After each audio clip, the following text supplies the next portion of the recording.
Untamed is going to be untamed. It's going to be a little crazy. I want to talk to my people. I want to talk to my brothers and sisters. We can have grace and humility in how we interact with other people. Oh, hot dog, look at you. And nobody talked about what's really happening. And let's have conversations about what truth is.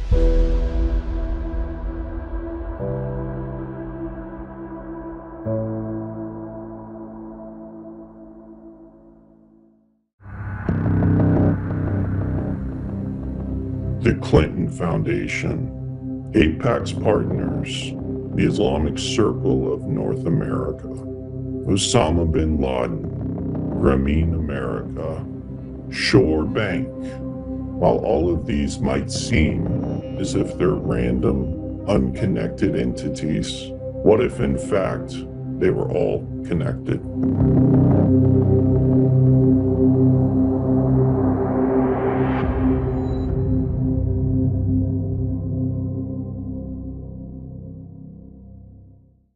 There's a 5-step process.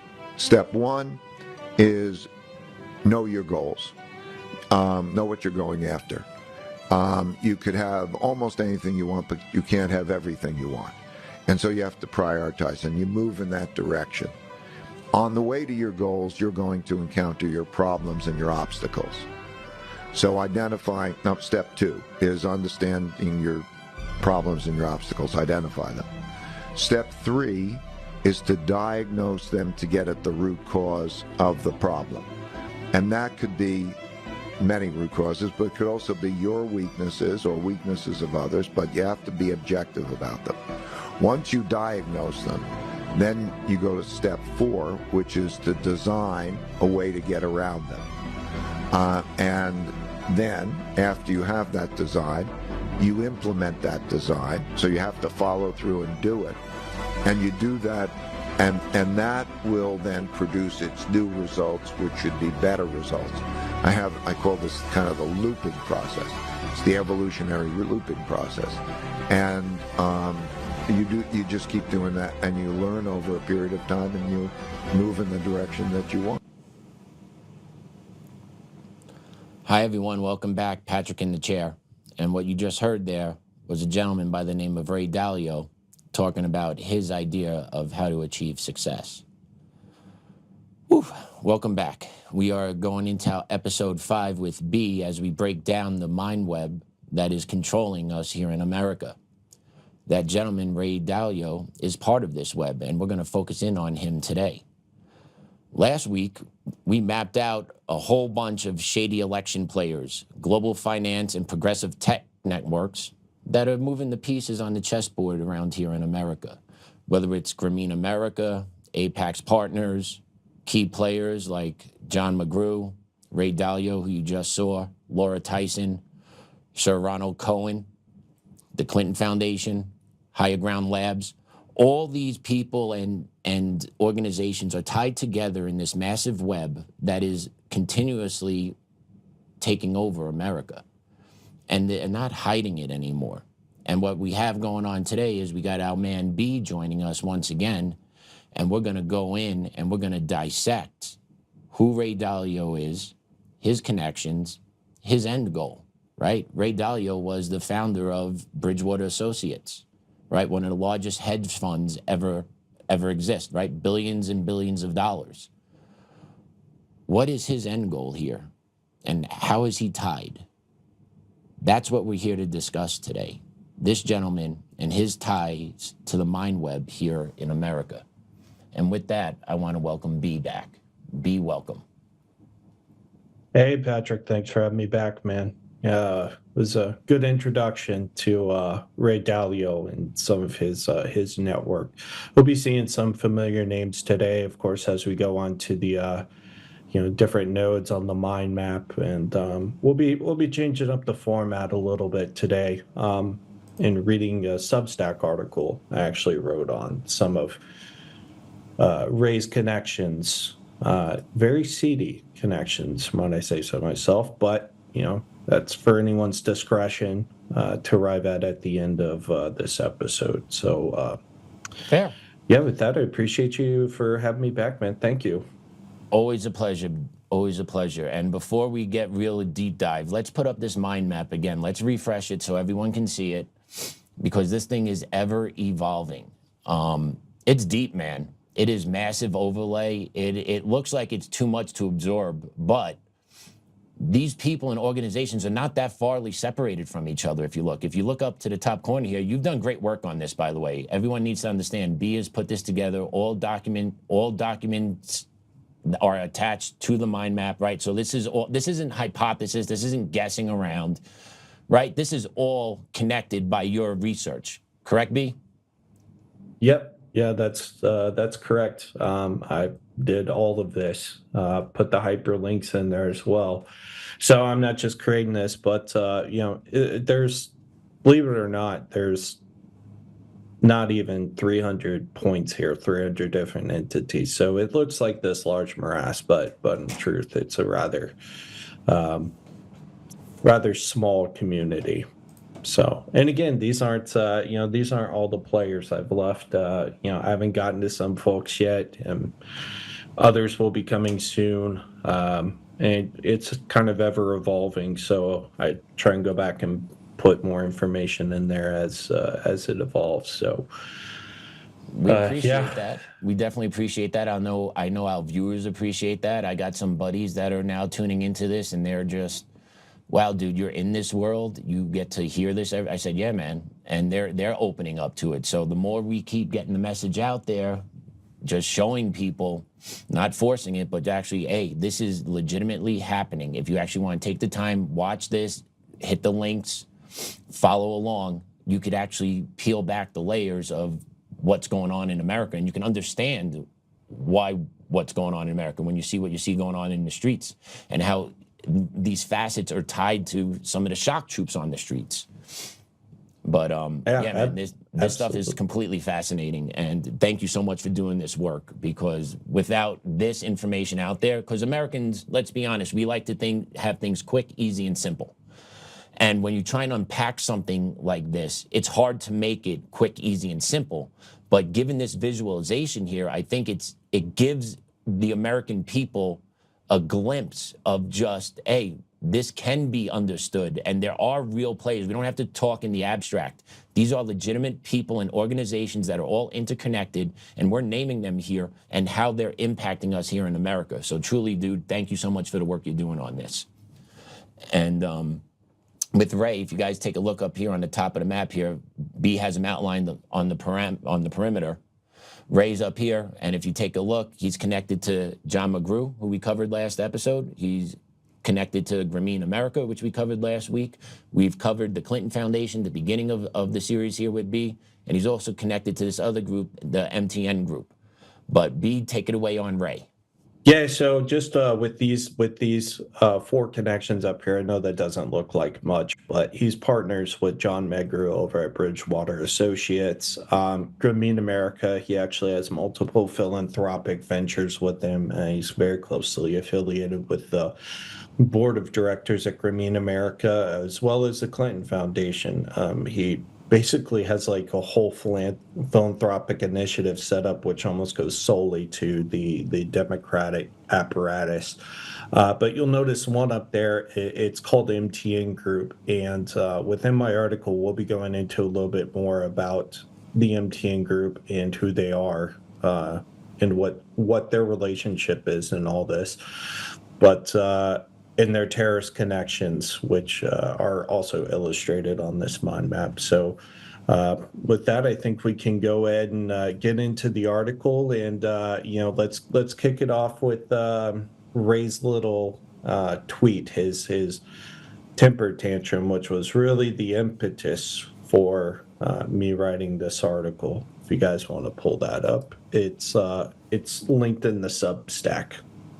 There you go. I believe that's the tweet right there. It's official. Yep, that's the one. The world order has broken down.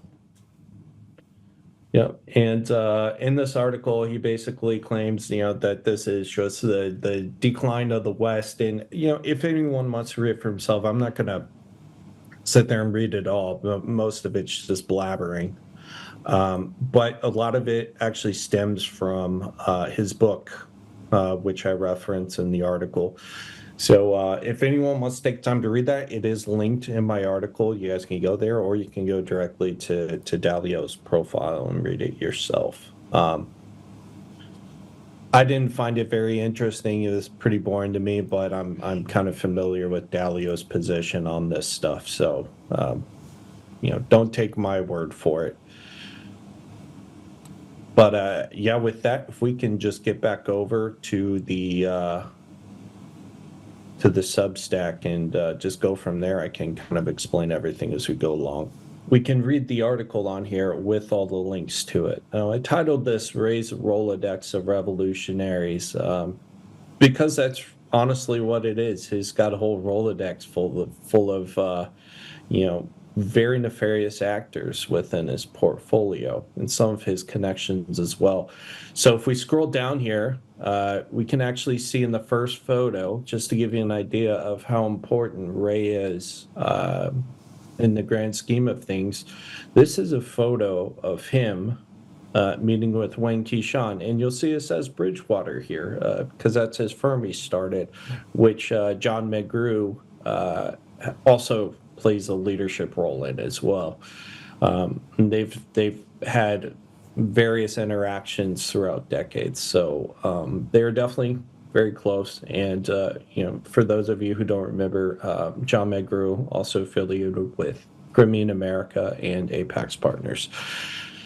So with that, I will begin to read the article.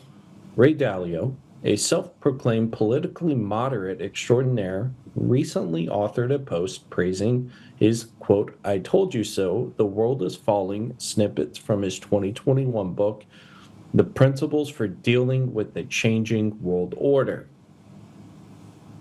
The argument as whether or not Dalio created a knockoff version of Strauss-Howe or other generational theories is a conversation for another day.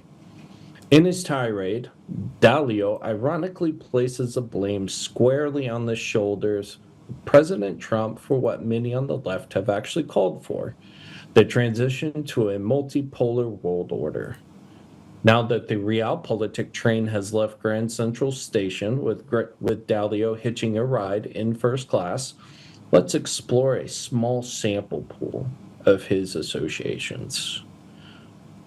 Editorial note: for the sake of brevity and due to the risk of information saturation, this article will explore only a few examples of some of Dalio's connections from the financial and ownership connections.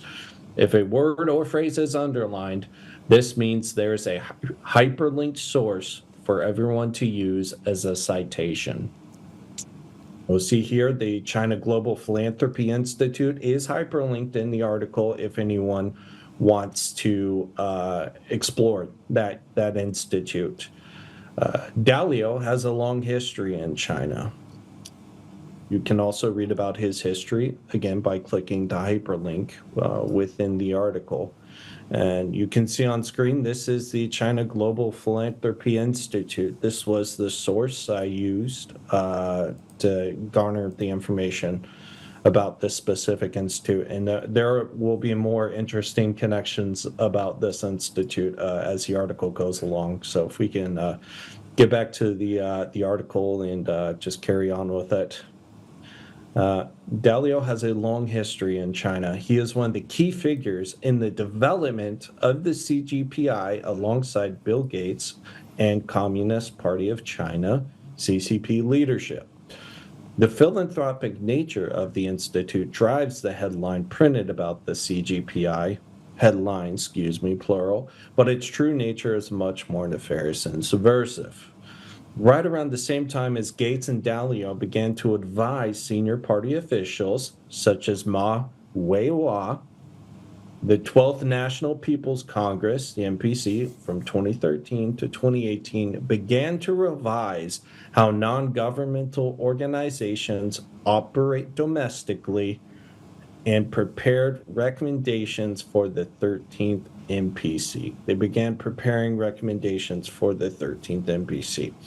Now, these screenshots we see here, these images are from those directives. These are translated into English, transcribed in this case, Accordingly, the decisive push for the ONGO outside non-governmental organization law, a draft of which was first circulated for public comment in mid-2015, came from the National Security Commission, which was being advised by who? Dalio and Bill Gates. One among various high-powered organizations created at the CCP headquarters in 2013 and chaired personally by Z. This was despite the fact that more moderate pilot regulations on INGO management had been experimented with at the provincial level. The origin of the national law in top security circles explains why regulatory competence for INGOs was transferred from the Ministry of Civil Affairs, responsible for supervising the domestic third sector, to the NPS and lower level public security bureaus. With the enactment of the ONGO law, international nonprofit organizations are now formally overseen by police authorities, clearly indicating the securitization of China's policy towards international civil society. Now, mind you, all this transpired while Gates and Dalio were advising top-level CCP officials on ONGOs, on philanthropic organizations. We get even more clarification in the second screenshot here. The second image. What have received less attention are the carrots being offered to civil society. These come in the form of high-level recognition and support for civil society as redefined by the party. In his analysis of the 19th Congress report, Wang Xinyao, Dean of the China Philanthropy Research Institute at Beijing Normal University and a former Ministry of Civil Affairs official, was heartened that the report recognized the role of social organizations, the party's term for civil society organizations, and their role in building social governance and socialist consultative democracy. These concepts call for civil society to play a consultative role in strengthening community self-governance and mechanisms for resolving social tensions, with the precondition that this consultation happens under the party's leadership. In addition, the 2016 charity law and other regulations, which open up opportunities for public fundraising, charitable trusts, and government contracting, are providing a large infusion of domestic financing to qualified civil society organizations. This is particularly true for those organizations working on government priorities. These priorities include poverty alleviation domestically and Belt and Road initiatives internationally. Okay, so we understand now that they are not only securitizing the NGO framework using law in China, but they're doing this to prioritize the Belt and Road Initiative, which is a direct competition to U.S. policy. And they're doing this while being advised by Ray Dalio. All right, so we understand this connection here. Now we go down here, we can also see from the China Research Center how they redefine civil society. Civil society. While many praise the proposed economic reform measures, Chapter 13 of the resolution contains language that is innovative and even revolutionary in the context of CCP leaders who see any call related to expanding civil society as subversive and an evil plan cooked in the hallways of the U.S. State Department and bunkers of the Pentagon.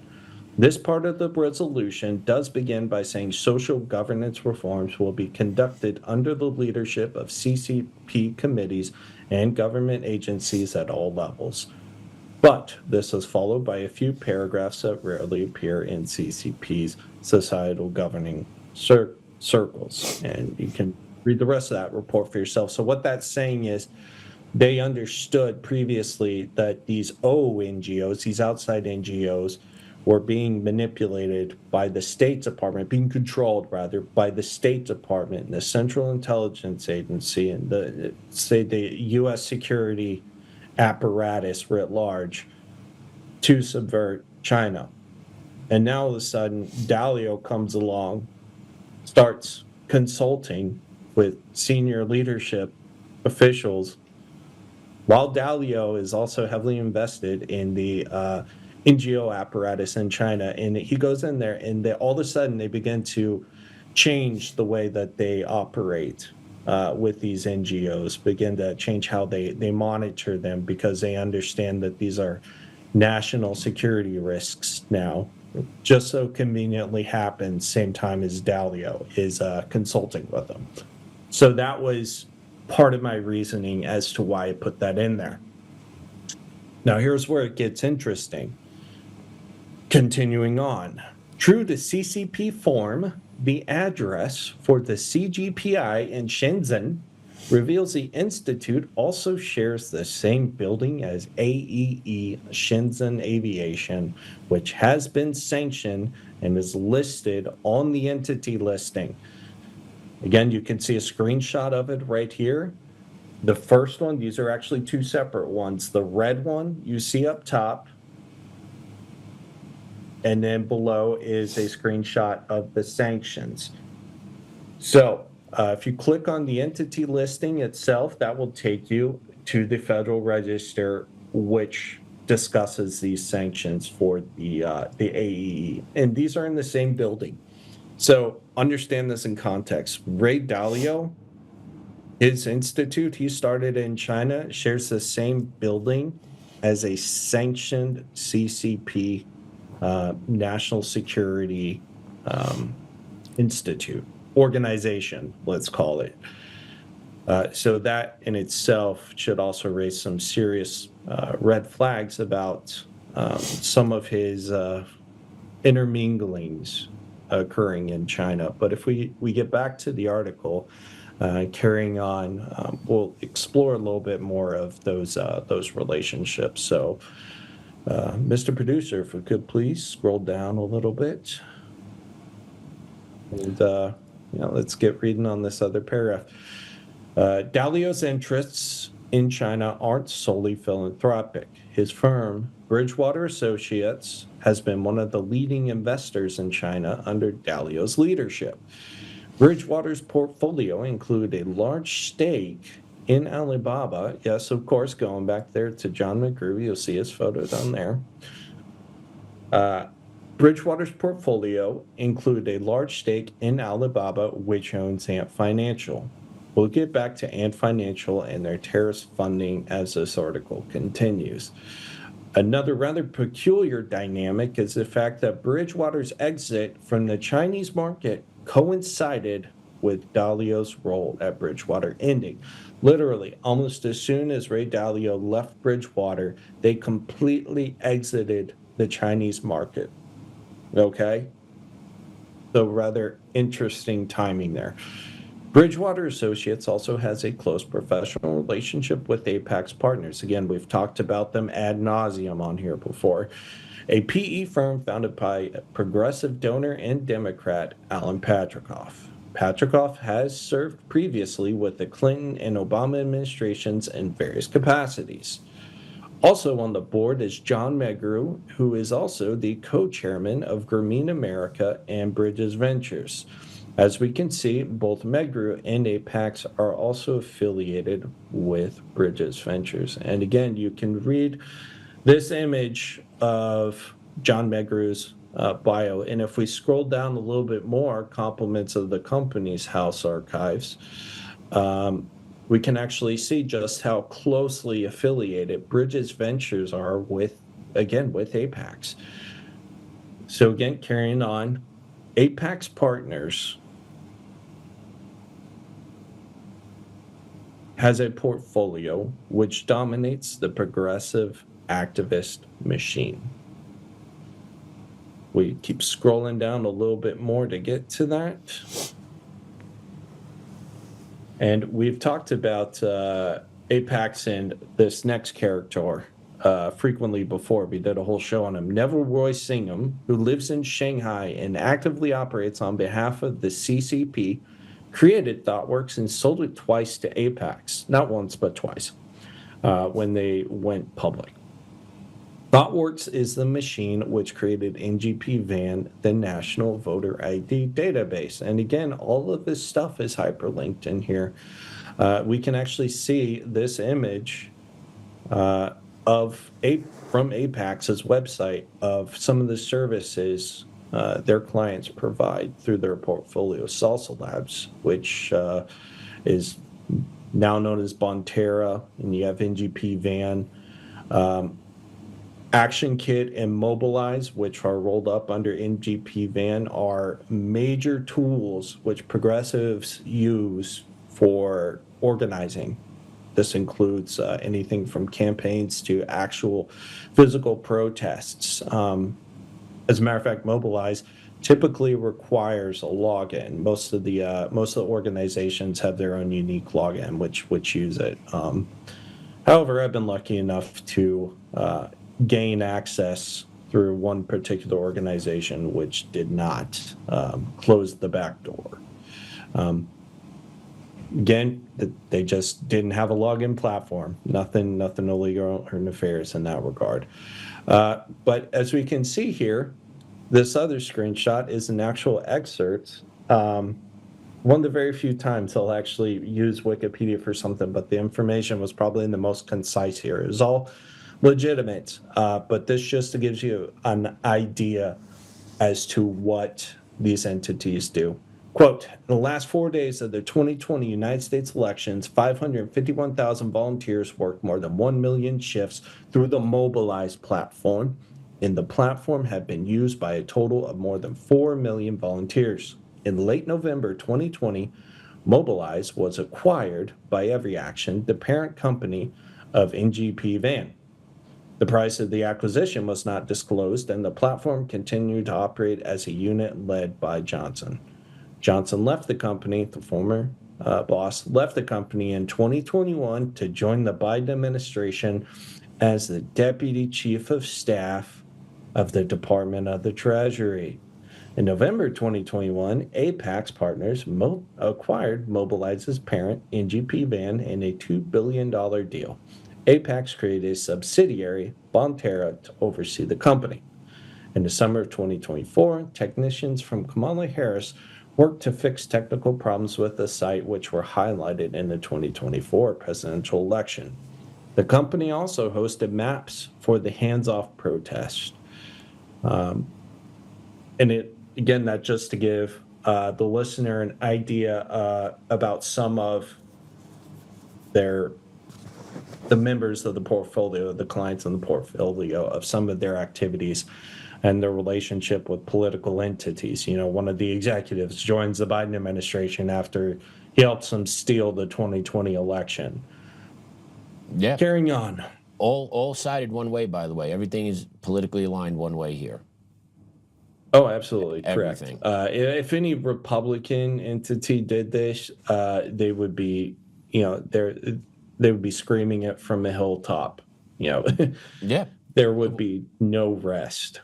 What's the draw to China for these people? Why does it seem our wealthy and our political elite always flock to China? The world's a big place, many different countries, a lot of good ideas all over the world. Why China? It seemingly seems to be every single time. Convenience, political expedience, financial gain, discontent with the status quo. There's a myriad of reasons behind it, but cheap in China was kind of the start of that. But a lot of this,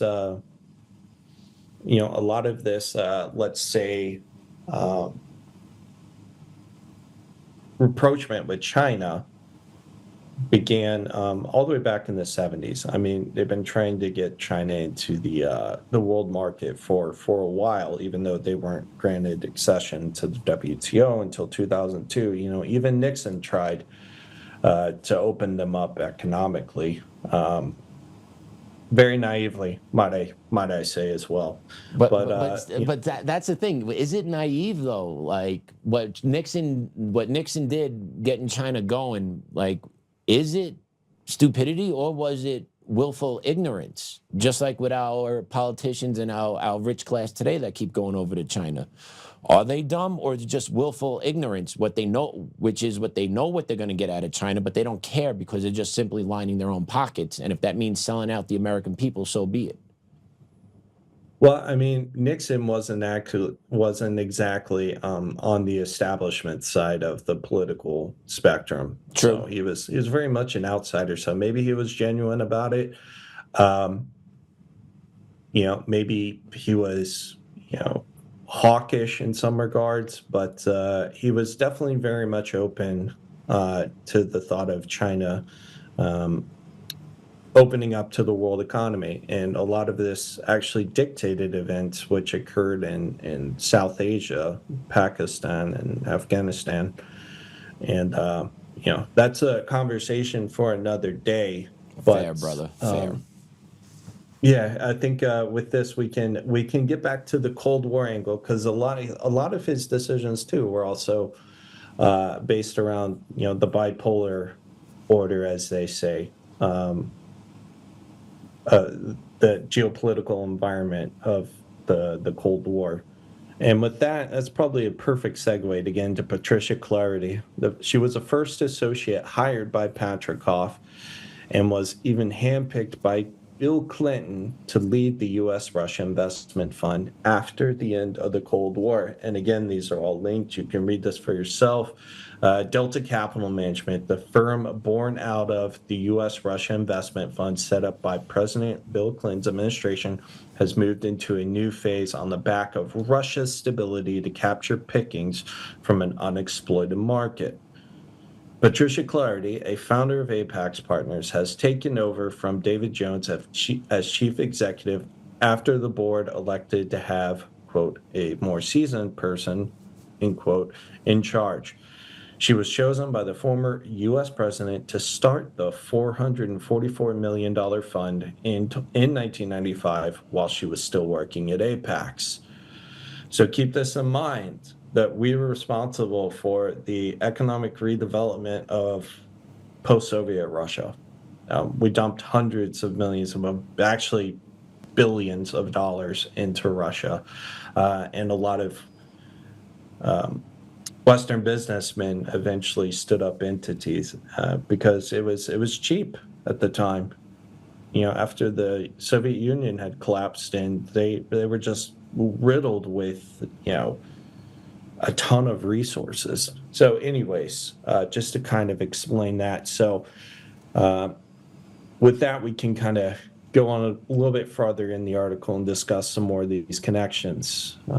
Dalio and Apax share another partner with an even more troublesome history than the CGPI. Grameen America is an offshoot of Grameen Bank, which was founded by Muhammad Yunus in Bangladesh. Grameen specializes in microfinance schemes, which has led to accusations of organ harvesting, again linked to the article in there. Within this same annual finance report, we can also see that Sir Ronald Cohen's Soros and Hamas-affiliated Portland Trust is also affiliated philanthropically to Grameen and Apax. Again, you see Grameen America right there, and just a few spots down, you'll see the Portland Trust as well. And this comes from Apax UK's charity documentation. So again, this is just another interconnected node. And the Portland Trust was responsible at one point for leading the Palestinian redevelopment. Now, this is another, you know, probably a whole nother show going into that and those connections, but it was ultimately a Portland Trust executive who was linked to the funding of Hamas tunnels under the Gaza industrial estate. And this is an active, ongoing lawsuit. And the defendant in the case has actually absconded. He's on the lam. So lot more to come in that. And again, we got to do a whole nother episode on that one probably. But again, as we continue going down, we'll see another image which describes a little bit in detail this relationship. Just talking about Grameen and Apax going back to 2009. And the fact that a senior member of Apax Partners serves on Grameen America's National Advisory Board. But again, everything's linked, source for yourself so you all can read it. So, well, if we can go back up a little bit, Mr. Producer, to the paragraph. All right. One initiative of Grameen was a creation of the Grameen Jamil Foundation. The organization, while presenting as a humanitarian cause, is named after Abdul Latif Jamil. Jamil family are prominent Saudi businessmen who were named in multiple terrorism lawsuits related to 9/11 after the DOJ announced the discovery of their name in the Golden Chain files in Bosnia. And again, we can go down, we can see excerpts from both lawsuits as well as articles. This image is actually an excerpt from a lawsuit which was filed against them. Quote, Saudi billionaire who helped build one of Britain's biggest car dealerships is being sued by the families of the victims of the September 11th attacks. Yusuf Jamil, whose family firm bought the British business Hartwell in 1990, is named in papers claiming more than $1 trillion in damages from defendants accused of helping to fund Osama bin Laden and his al-Qaeda network, end quote. You can read the rest of it again when you preview the article. So if we scroll down and keep reading the actual text of the article, we can go down a little bit. Another avenue in which Grameen has been accused of abetting terrorism comes through Yunus's associations with Jamaat-e-Islami, a jihadist group formed in 1941 by Maulana Maududi. Yunus conducted the 2024 Dhaka coup in a coalition with the JAI, which was then a banned political party at the time. The JAI has two militant branches, Lashkar-e-Taiba and Hizbul Mujahideen. Both these entities are sanctioned, and again, you can click on the link to find the sanctions, but for the sake of brevity and time, we'll just keep going. And you can see this is a screenshot and image of the actual sanction itself. 9/11 mastermind Khalid Sheikh Mohammed was arrested in Rawalpindi in 2003 at the home of a Jamaat leader. These terrorist organizations have multiple historical connections with al-Qaeda and the Taliban, but those will be the subject of another article. Believe it or not, these are not Grameen's and by extension Dalio's only connections to terrorism. And to that point, we've talked about a lot of these terrorist entities before, Patrick, and their relationships to ICNA, Sophia Farouk. These are all just the same beasts rearing their heads with a different mask on. So that's one thing to consider when looking at that map and those relationships. So if we continue on in the text, Grameen Phone is an offshoot of Grameen Bank and was founded by the Qadir brothers. The Qadir brothers, Iqbal and Kamal, one of whom is currently a senior fellow at Harvard's Kennedy School, created the architecture for Grameen Phone and built other entities such as Cellbazaar. The company now shares ownership with Telenor, a Norwegian telecom company which has its own fair share of connections to terrorism.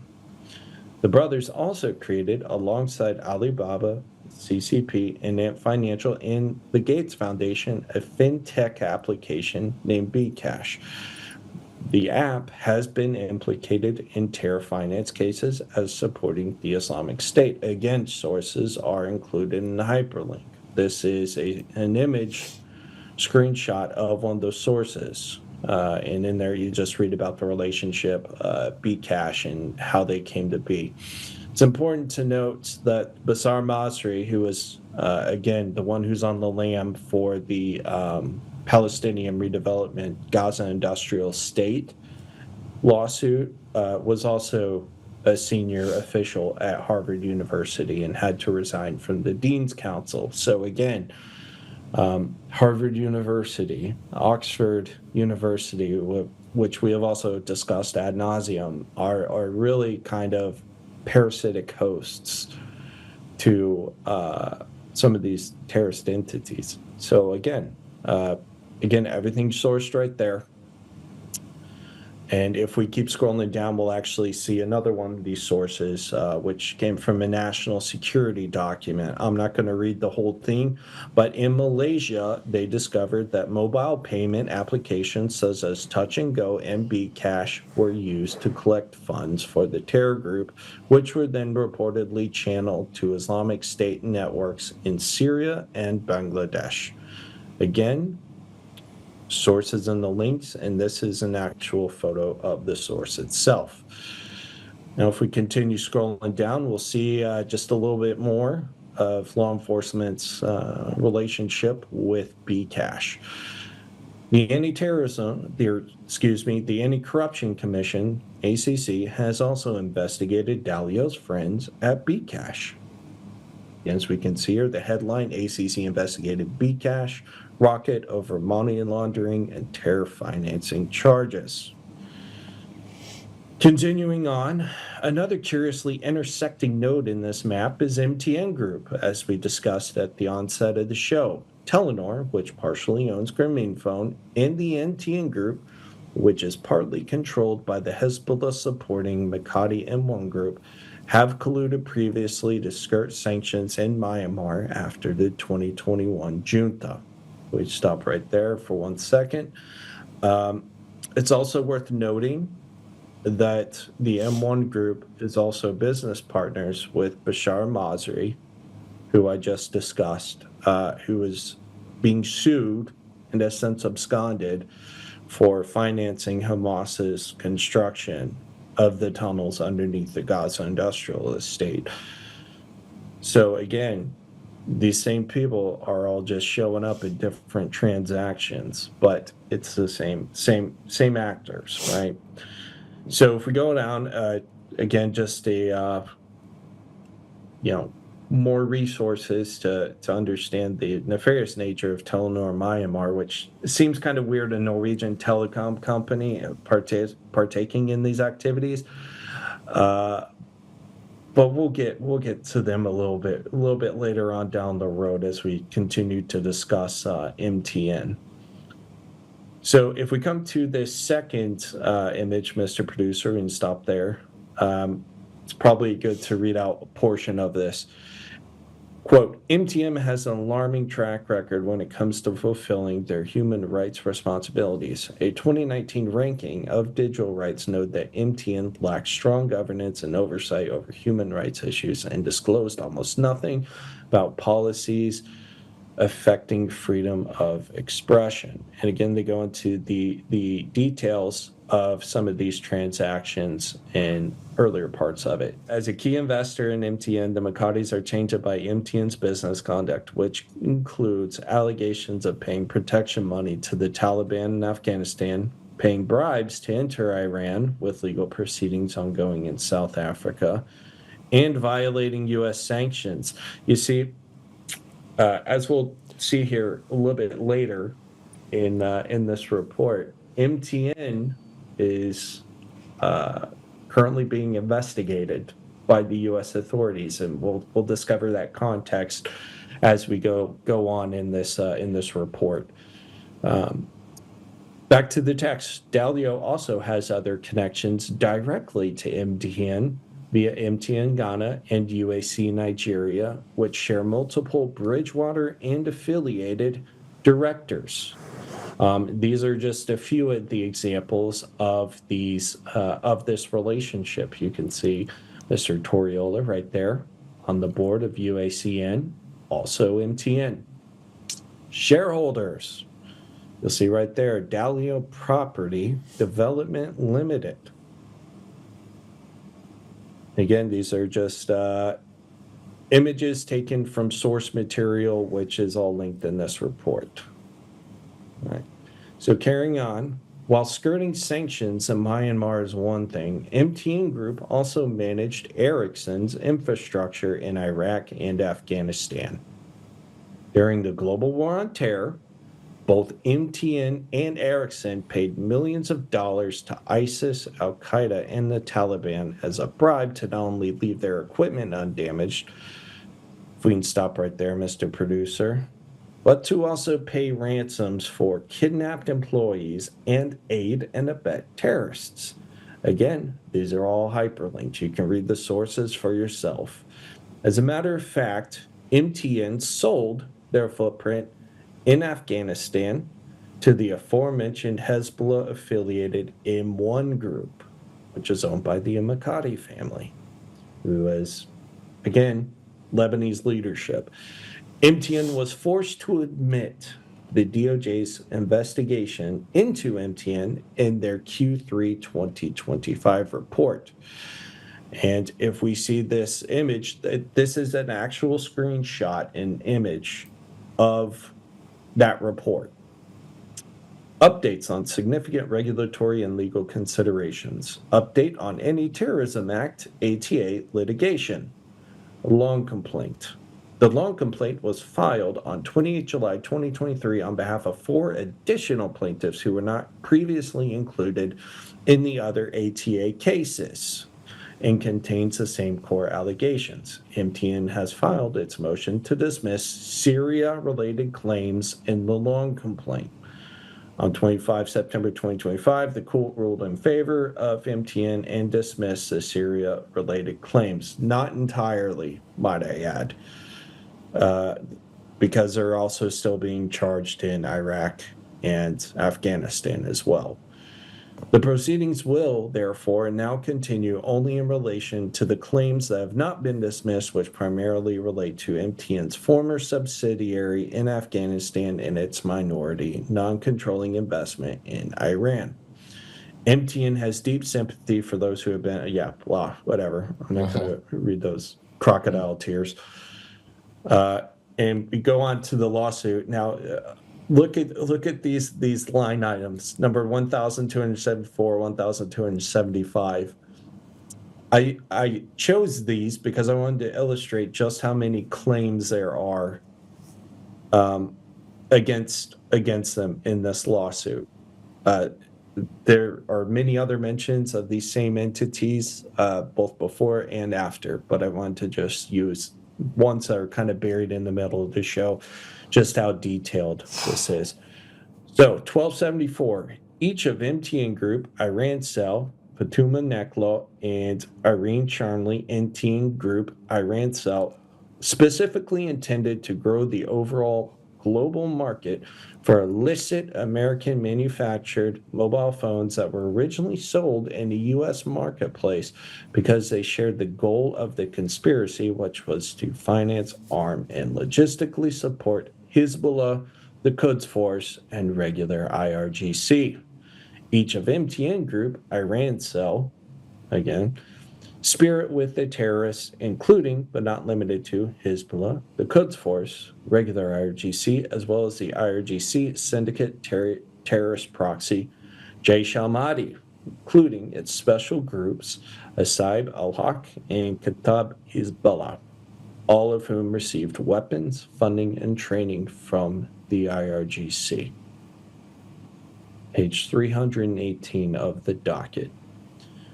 Continuing on, as if that weren't enough, MTN also co-owns Iran Cell alongside the sanctioned Iran Electronics Industries and the Bonyad Mustazafan Foundation, which was created by the Ayatollah.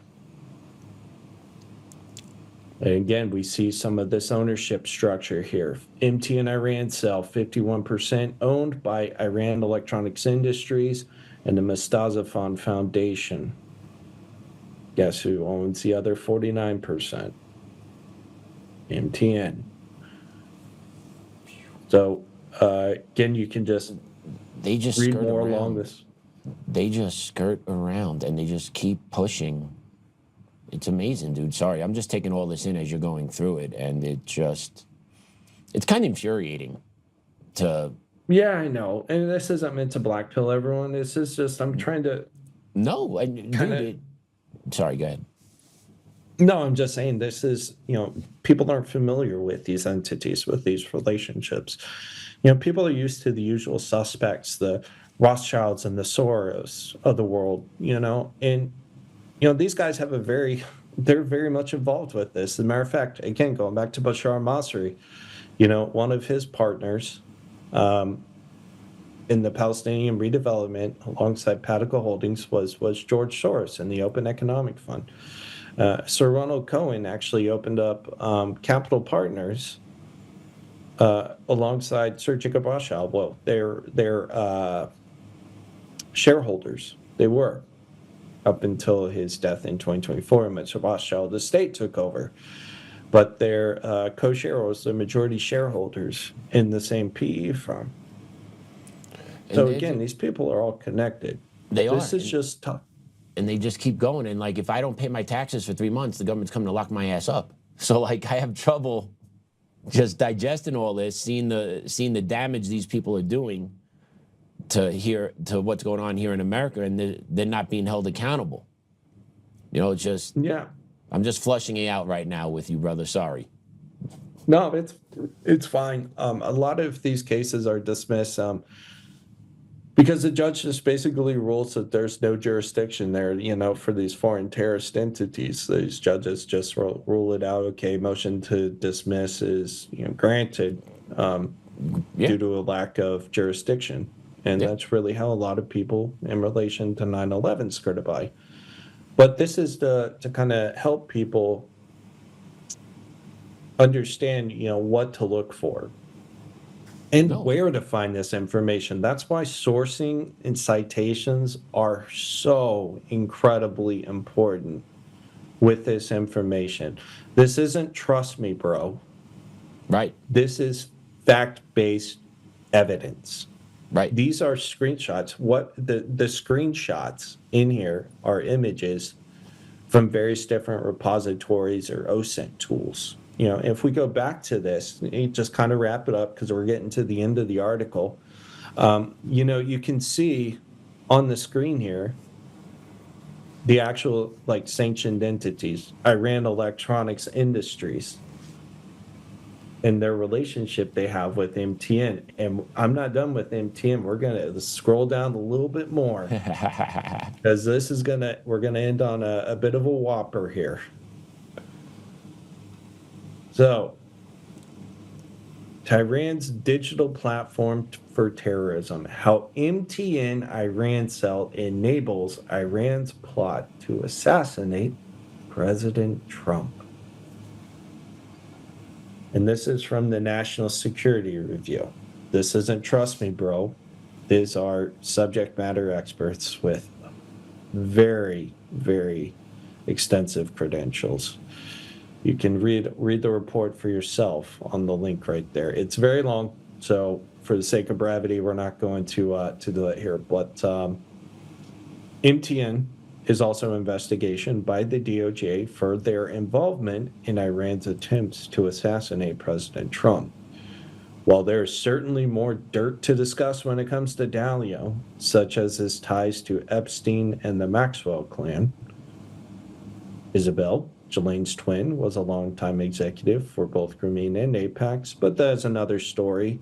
The scope of this article is narrowed primarily to the financial and ownership angles, as opposed to Dalio's personal relationships. Perhaps Dalio should consider the fact that he is the one who has done catastrophic damage to the international community, not President Trump. Dalio's darlings of Marxism, war, jihad, revolutions, and long blood trails. The end.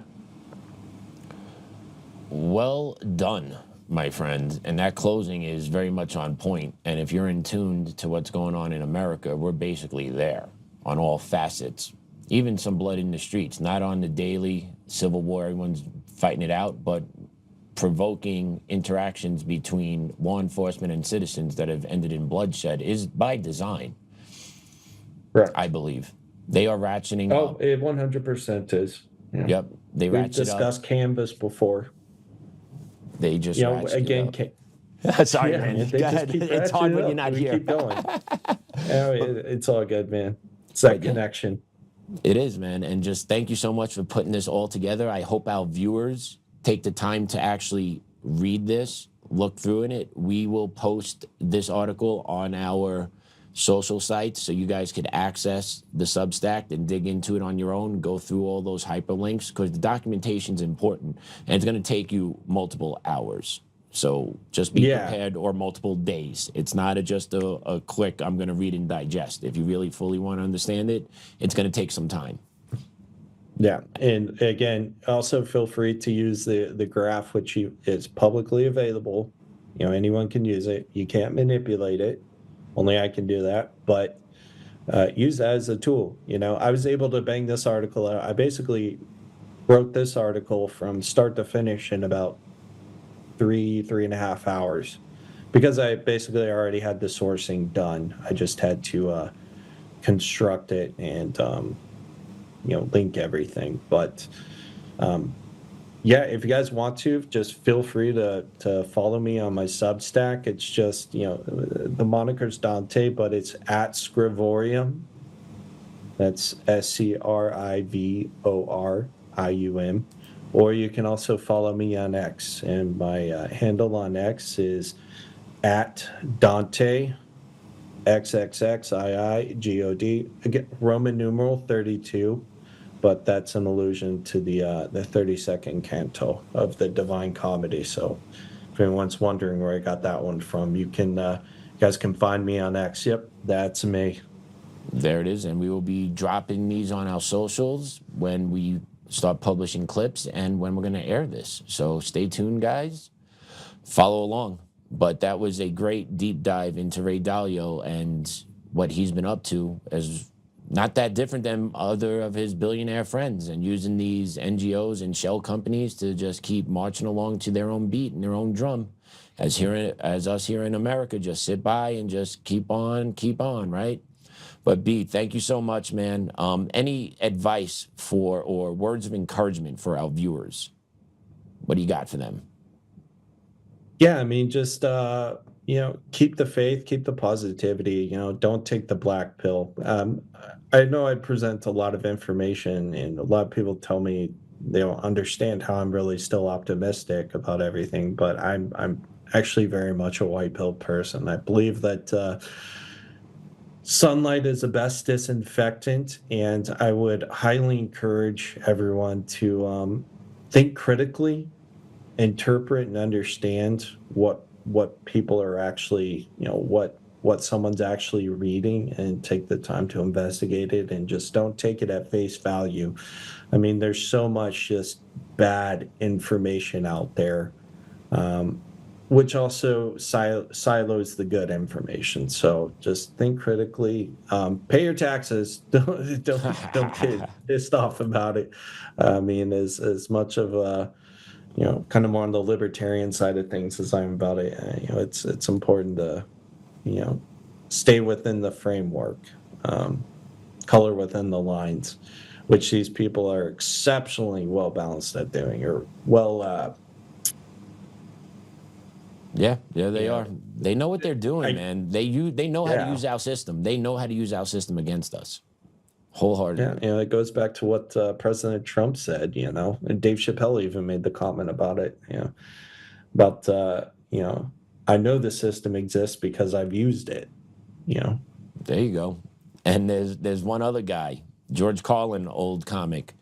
There's a club and you ain't in it, and these guys are operating as so. Right? Like they're in the club, we ain't in it, and they're just pushing along. So the more you stay informed, the more you know, the best you could do to kind of stay out of that enclosure they're trying to throw around us. Right? Like just stay informed, stay in tune, and stay active. Yeah, and I can also say this too. There is genuine interest in these issues within some of the institutions. And I'm not saying that the federal government doesn't have its fair share of problems, but there are still good people on the inside who are trying to do the right thing. And so it's important for people to just keep the faith with that and, do their part, present this information. This information is It's recondite. It's not that it's closed source, that it's classified, secret, whatever. It's just buried. So if we can excavate all this crap to the top, to the surface, that'll make life a lot easier for people. And journalists, I would actually implore them to do the same. They have a moral obligation to report on fact-based evidence, not their opinions, not what's trending. Just stick to the facts, present the connections, and don't have an agenda. Fair.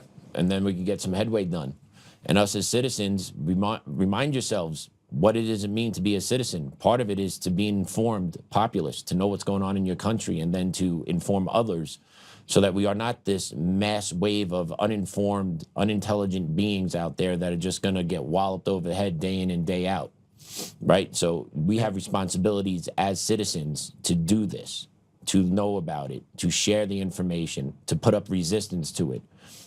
America, we were born with resistance. It's in our blood. It's in our DNA. Just got to keep on fighting, no matter how hard it gets. Because once we go, dude, the rest of the world's going to go. Hands down. That's just one guy's Couldn't have said it better myself, man. Thanks, man. All right, guys. Thank you so much for tuning in. We will catch you next time. B, always a pleasure, dude. We'll be in touch. Until then, stay informed, everyone. Do your research. Be an active citizen. Have a good night.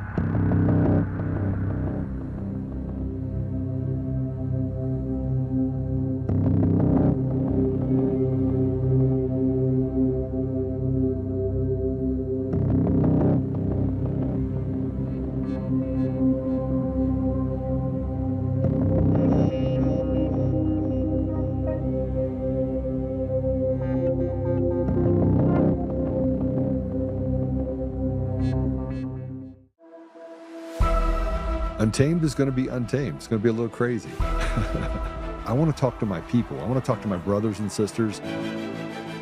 We can have grace and humility in how we interact with other people. Oh, hot dog, look at you. And nobody talked about what's really happening. And let's have conversations about what truth is.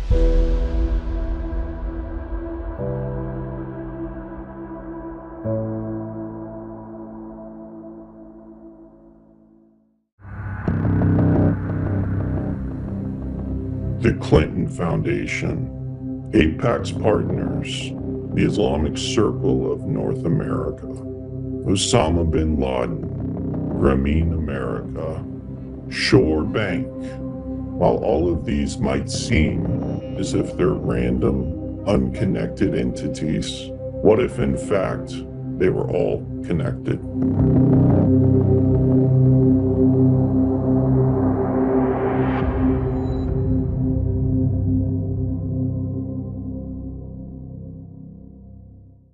I am delighted to announce that I am naming Ramzi Kassem as Chief Counsel. Ramzi will be joining the administration from CUNY, where he serves as a professor of law. Government service is no novel concept for Ramzi, who served as a senior policy advisor for President Biden from 2022 to 2024, and has deep experience arguing in court, including before the Supreme Court. I will turn to Ramzi for his remarkable experience and his commitment to defending those too often abandoned by our legal system. City Hall will be stronger with him in it, and our work of building a more prosperous city for all will have a powerful advocate. My sincere hope is that New Yorkers who have long felt on the margins of this city, the homeless veteran straining to survive, the patient searching for the care that they need, an immigrant trying to get by, will feel that they now have leaders in their corner who understand their struggles and care to fight for them. That is the city I want to build, the prosperity I intend to deliver, and the leadership that has too long been lacking. Thank you. Hi, everyone. Welcome back to our special of the Infiltration of America with B. What you just saw there is Zohran Mamdani, mayor of New York City, installing a former defender of al-Qaeda terrorist as the head of his legal counsel in New York. That's what the infiltration of America looks like. This is what's happening, where Americans are put to the side and radical agendas through infiltration are taking over America. That's where we are in 2026. 25 years post 9/11. Never thought we would be here. But it is the complete infiltration of America on all different levels, local, state, federal. And the American people are held hostage to this system, this web that control our everyday lives. The takeover of America from within is by special interests, big money. And it's all backed and looking to implement anti-American beliefs to radically change the country that we know and love. And it happens every day. And it's not random. If you've been following us, you know this is not random, one off here, one off there. This is a coordinated event that is taking place in America over years and years and years. And it keeps building momentum. And what we're doing on this show is trying to spread awareness to the community, to us Americans, what's really going on, and prove that this is not an isolationist incident in one city here, one city there, but rather a collective move to overthrow America from within. And that's the point of our series with B, is to expose all of this. We've spoken about people that are everyone knows Soros, right? Everyone hears those big name, Clinton Foundation, but we also have spoken about Sir Ronald Cohen, Alan Patricof, other names, right? Other groups, ICNA, Democratic Socialists of America, right? These are not all random groups. They are working in coordination with one another to overthrow America. And we are sitting here watching it firsthand with front row seats. It's an all-out war. It's an all-out war on America. The shell companies, organizations continuously attack America, branded systemically racist, while they infiltrate our borders with third world refugees that look to take over America. That's where we are. And with that, I want to welcome back our man, B. B, welcome. Hey, thanks for having me back. Pleasure to be back with you guys. And I've enjoyed this series so far, and I hope it's been informative, and people have been able to garner a lot of information from it. That was an excellent opening segment there, and I'd just like to point out that Ramzi Kassem. Can we show a picture of him, Austin? Let's put a picture of him up. There he is. Yes, one of his clients was an al-Qaeda operative who was ironically actually related to one of the 9/11 hijackers. So here we are, as you said, 25 years later, to commemorate the 25th anniversary of 9/11. The chief counsel for the mayor's office of New York City will be helmed by an al-Qaeda lawyer who literally represented family members of the terrorists who conducted 9/11. Crazy, man. That 25 years, that happens. Within 25 years, that has happened. That's quick. That is way fast. And then if you think about it, how do you think the veterans and those that lost family members on that day, what's their take on this? What do you perceive there, or do you know anyone that is seeing this and has those connections to New York and they're like, whoa, what's your take on all this? Actually, I think there's quite a few people who are giving this a lot of pause. There's been quite a few veterans, particularly within the NYPD, which immediately following 9/11 had one of the best intelligence units for a law enforcement entity. The FBI actually went to them a lot of the time for these jihadist activities. And I think a lot of them, not just in the military, but within, civil service as well, are, becoming aware and growing more and more discomforted by what they're seeing. Yeah, they're growing discomforted, but what's being done about it, to me, is the real question, because everywhere I look, I see this now because I've become informed, right? Like, I'm working in the space, I meet with you, I do my own research when I have time. It doesn't seem like there's really any resistance to any of this occurring with the infiltration of America. It seems to be actually encouraged because there's money to be made. So what's the play here? Well, I think a lot of this goes to, what's everyone talking about? Where's their attention span? What's making the headlines? What's trending on social media? And the fact of the matter is this is just very recondite information. It's not sexy. It's not appealing. It doesn't have this grandiose headline with just one or two or even three of these connections.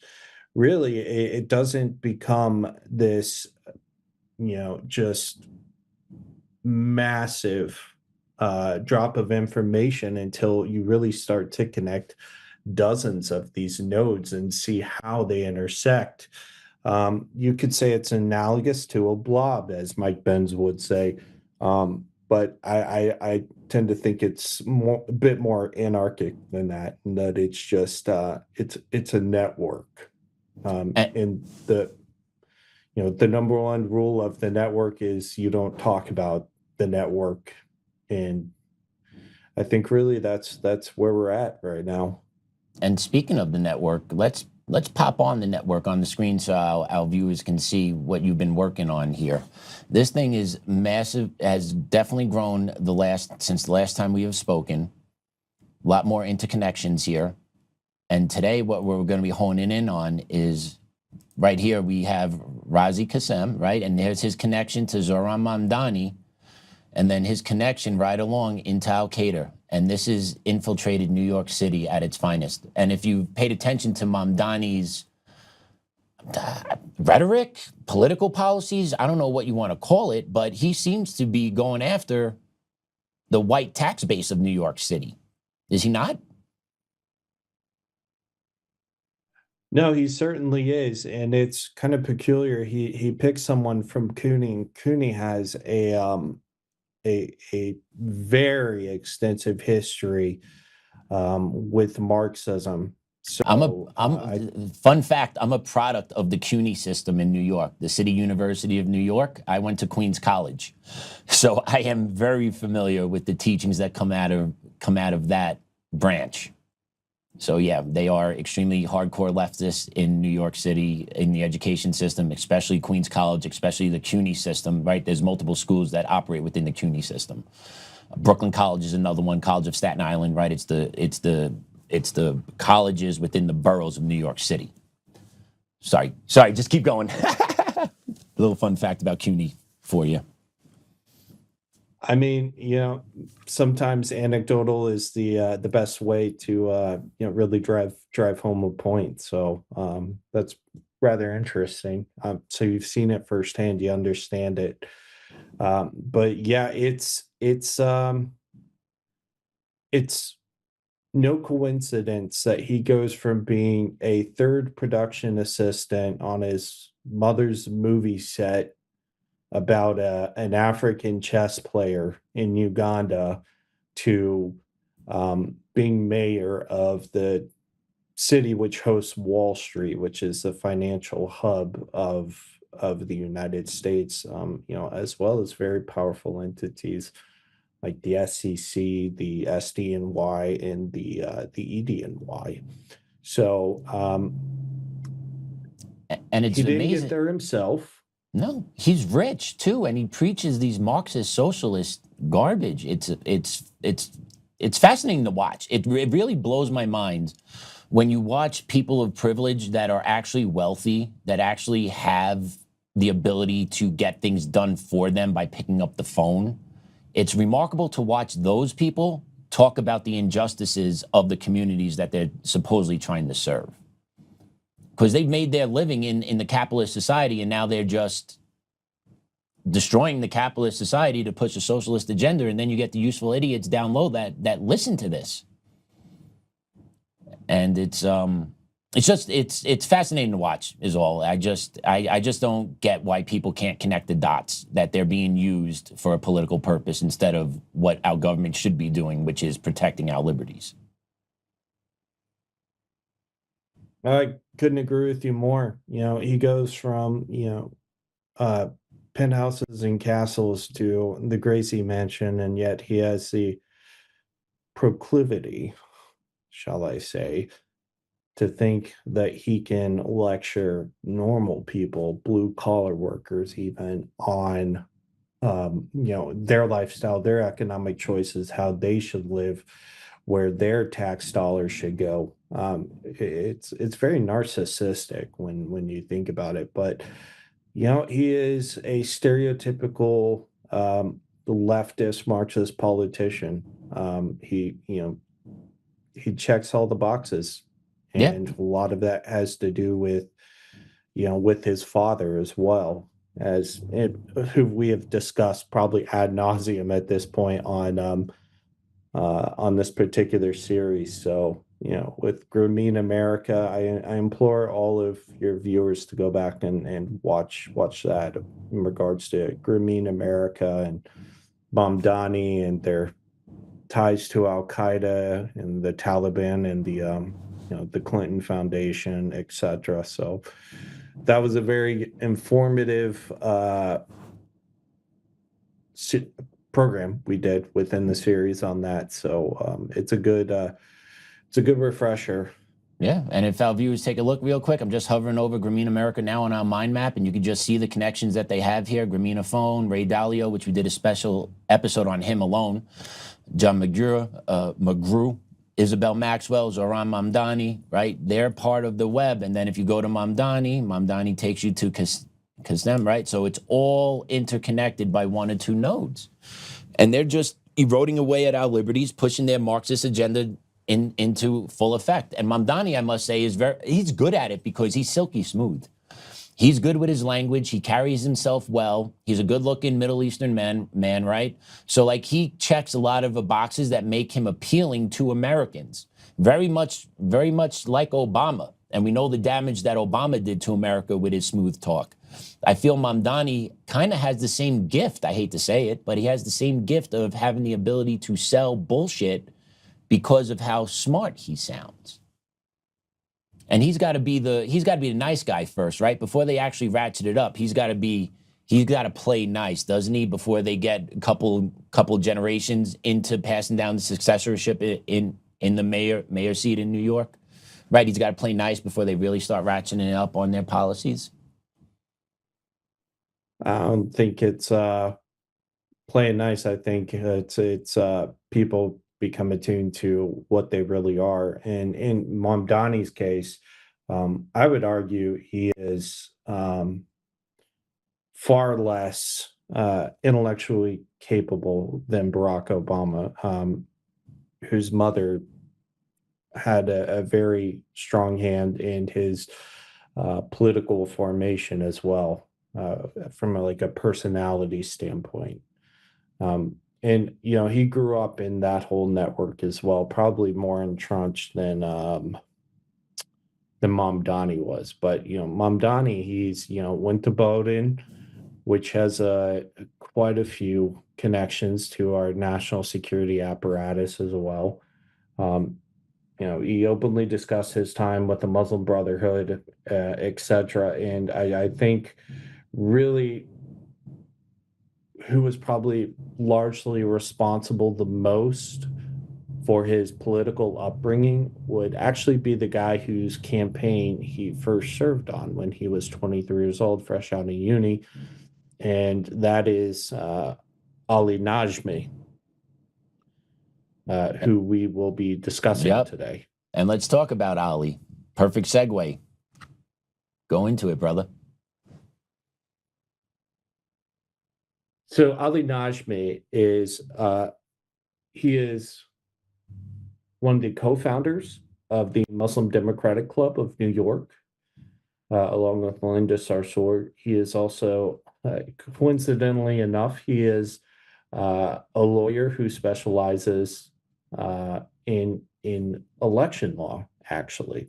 You don't say. And yeah, he's that's one of his fields he covers, even though he works for an ambulance chasing firm right now, which we'll also discuss due to the accusations against them. But understand that Ali Najmi, who is very well connected with ICNA as well, he is effectively now the guy tasked with advising Mamdani as to who to make a judge within the city. So that is an incredibly powerful position, especially given the fact that it's New York. And, the firm he currently works for is actually the subject of basically what amounts to a RICO scandal right now due to just industrial levels of fraud. And if you can, we can just segue into that article and just kind of get a lay of the landscape as to what his firm has been accused of. And, he's tried to distance himself from it, but it's just the damage is basically already done. I'd like to focus on the second to last paragraph here. The lawsuit against Law, filed in Brooklyn federal court last week, alleges that the firm recruited plaintiffs, including illegal immigrants, to fake accidents and injuries. The suit also claims the firm used falsified medical documentation to inflate claims with examples of exaggerating injuries while later being photographed engaging in physical activities. End quote. And there was also accusations of PPP loan violations as well. So these guys were really kind of tapping into all the different various cookie jars there. So Mamdani's top legal advisor defended al-Qaeda terrorist. And now the gentleman that helps him decide on what judges should be in charge of the New York City court system, his advisor is this guy. I just want to make sure I understand this correctly. Correct. So what type of fair shake are Americans looking at getting in New York City right now? Are they looking to, just be nice and just like, hey, we love America, just status quo? Or what's the radical change that is looking at targeting the court system in New York? Well, first, I think they're going to target it economically. They need to dismantle the economic system, and they'll use the judiciary to do that. And then that's when they're, they'll then pivot to culture and religion, because this is really what Islamists do. And the Marxists have always played along with it. We see what happened in Iran in 1979. Until it's too late for them to realize that they were the useful idiots for the jihadists. So they're going to go after them economically first, and then once that's done, the communists will no longer be of use to the jihadists, and so they will, they'll be dealt with accordingly, just like everyone else. Then it will become cultural, religious. And this is how you get the Ayatollahs of the world, and they are importing it directly into the financial hub of basically the entire world. So New York is going to have a lot of problems, because even if Mamdani is a one-term mayor, he's still going to have his judges who he appointed in there. And, these are chosen by radical jihadists. And they will be, by all accounts, lifetime appointments. I'm not too sure what New York specifically their laws are for the judiciary, but I believe they are lifetime appointments to the bench as well. So, but don't quote me on that. I hear you, but they're taking foothold. They're taking a huge foothold in New York City. That's a major, that's a sign of war. I don't know what it needs for the American people to wake up, to realize, you got this going on. You got the call to prayer being played in New York City now. I don't know if you've seen any videos of this or not, but mosques have been emboldened now because of the election of their Muslim mayor to start prompting their call to prayer throughout New York City communities 5 times a day. That's just the shot across the bow of we're imposing our culture, we're imposing our will. They've started to do their public gatherings for prayer as well.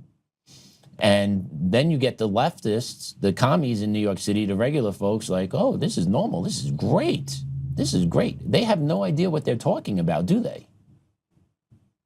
Well, I would think probably the majority of the far leftists in New York are transplants. They immigrated from somewhere else to New York, and they took their policies with them. I think there are a lot of native New Yorkers who are absolutely pissed off at this. I think a lot of eyes are going to be open. I would not be surprised to see a lot of retirements of judges and public officials within the coming months or year, just to again be replaced by Mamdani's picks. Well, But the people who control Mamdani to pick, who will replace those judges on those benches. And did we see something very similar to this when Obama came into office, where once he came in, there was resignations by federal judges across the board, and then he was then able to start stacking the courts during his 2 terms? Or am I misremembering this? No, that's precisely what he did. And we're feeling those repercussions now, which is 15, 16 years after his terms have been over. So just multiply that out in New York City now, and that city is going to be a lost cause. Because you can't rectify, if you have injustices and you need to go to the courts to rectify it, but the courts are going to be stacked with those that align with Marxist principles, you're never going to get a fair hearing. And then the court system is hijacked. Right. No, you're absolutely right. And I think that's why people need to be paying attention closely to a lot of the litigation which is out there right now, such as the Masri lawsuit, Bashar Masri, which we'll be discussing now. Take that as a baseline, understand that in 20 years, this is probably a case which wouldn't even be brought up within a New York system because it alleges, Islamist activity, terrorist activity, jihadist activity, and that, American citizens were the victims of this. And you'll see right here, Osan Law LLC is a lawyer representing, there's a law firm representing over 200 Israeli American families who were affected by the October 7th massacre. And I think a lot of those points that they made out in their very, very voluminous lawsuit, it's almost 200 pages, actually, just the initial complaint. Can we flash that lawsuit, Austin? Can we let's show that lawsuit to the folks. There you go. Right. That's the one we're talking about right there. You see that, B? That is the one. Yes, correct. That is the one. And if you go to page 37 of the document, you'll find was probably the most revealing piece of evidence. And this is a photo of Bashar Masri, who is connected to Grameen Phone via Harvard University. You spoke about Grameen Phone earlier while we were viewing the mind map.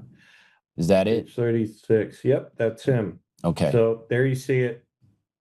Now we've got it. That is a photo of Bashar Masri on the left, seated with the architect of the Hamas tunnels, which he was paid for to assemble for the Qassam brigades. So making tunnels for the Hamas terrorists. Correct. And this isn't a new revelation. If you go, throughout the rest of the filings, you'll find instances of them knowing that Hamas was using Bashar Masri's facilities, his properties, going even all the way back to 2018 when they began to discover the Hamas tunnels. I mean, the original tunnels were literally built under his properties, which he would use to host both Hamas and Hezbollah officials. People like Yahya Sinwar would visit there. And, it seems that all this has finally just now come to a head. But what's interesting about Masri is that he is the CEO of Patico Holdings. And effectively what this does, we're going to take it a little bit back. The short of it is that Masri, who built the Hamas tunnels under the Gaza industrial state, was also largely responsible for the reconstruction and the redevelopment of Palestine. And he was a part of a Palestinian governance program, which was actually approved of by the Biden administration, which was going to oversee the redevelopment of Gaza. And with that, if we can go and we can take a look at his partners, if we go to the Master International website, because he is, not only is he, the boss over at Patico Holdings, but he also created Master International. With here, we can kind of see, who some of his partners are. You have the Qatari Royal Trust there.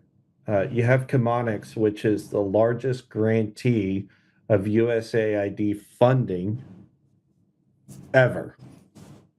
Ever. And you have ever. Yes. What makes them the number one? What's their deal?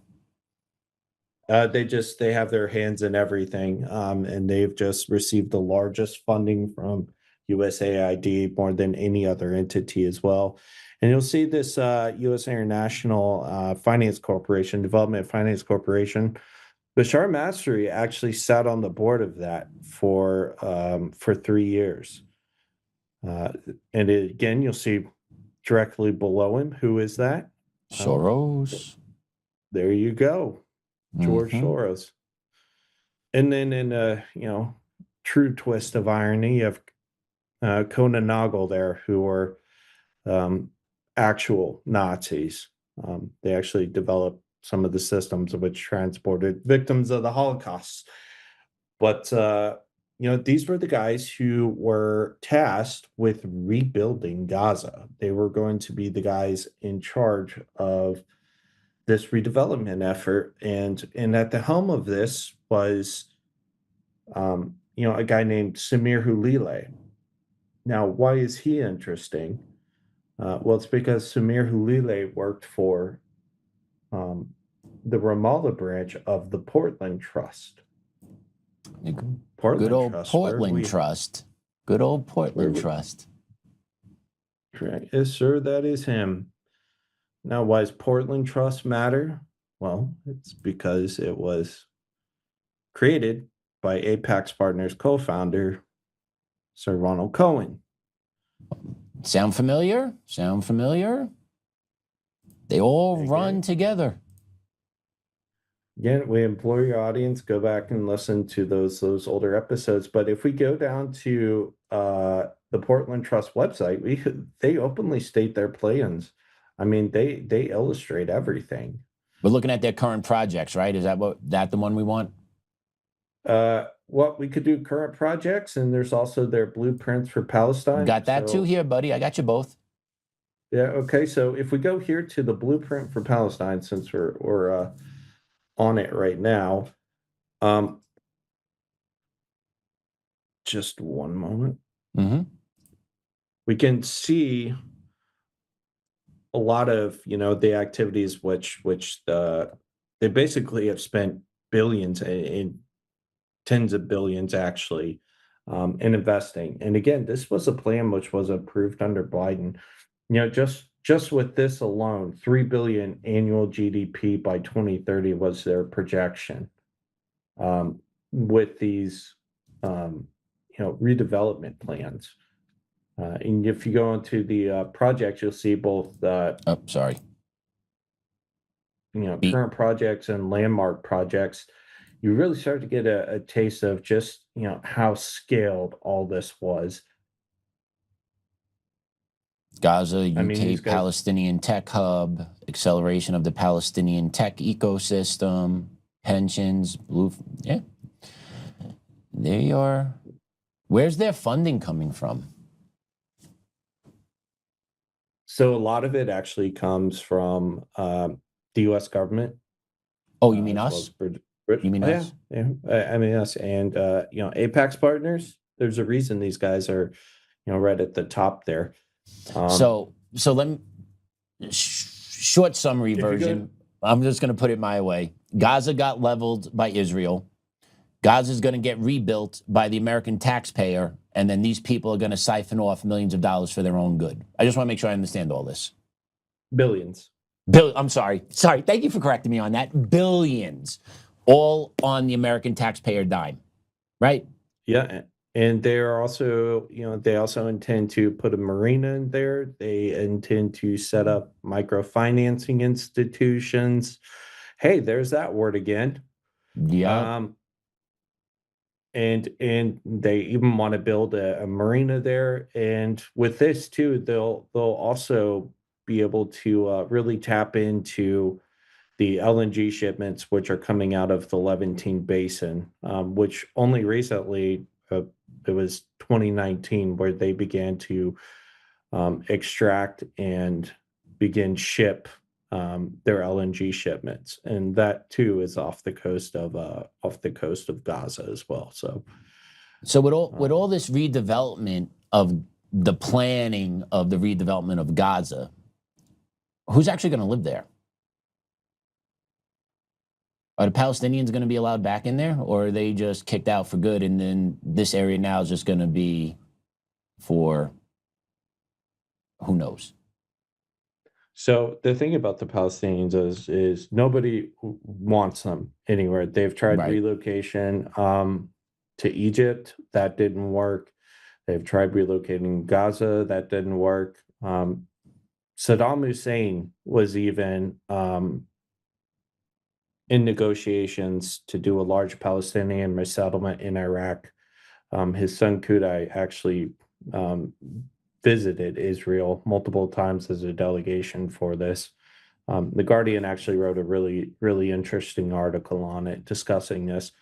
And again, that didn't happen. So chances are they'll probably stay there. They'll probably end up, getting a piece of the pie. But it's going to become, the case of the revolution, the useful idiots who wins after, the rebuilding is done. In this case, it's quite literally a complete rebuild of the system.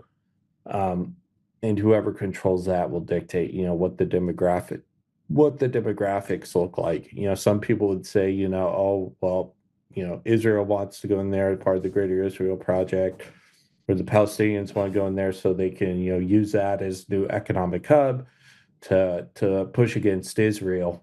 So I really think it's just a different phase in the continuity of a very long conflict. I don't think we'll ever see it resolved in our lifetime, truly. But you never know, because the landscape for everything's really changing, and it's changing fast. I hear you. I'm sitting here. I'm sorry. Go ahead.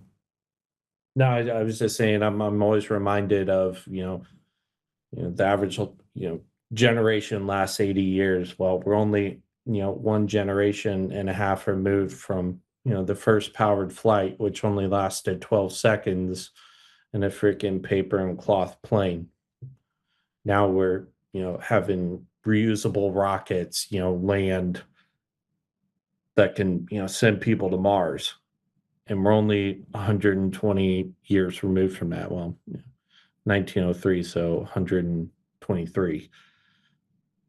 So think of where we'll be in another 50 years, especially at this rate of progression. And with all of this, all these plans that they have for Gaza and all these redevelopments, these are going to change as well. And some will become far more lucrative than some of the current plans they have right now. So I think what even they have proposed right now is probably just more of a result of bureaucracy and wishful thinking. Yeah, because reality gets a say in everything. And I think, that goes to your point, who's going to control Palestine afterwards? Well, that's going to be just, another dimension of this, ongoing conflict. So I think it'll transition from the streets. If they rebuild it, it'll transition from the streets into boardrooms. Gotcha.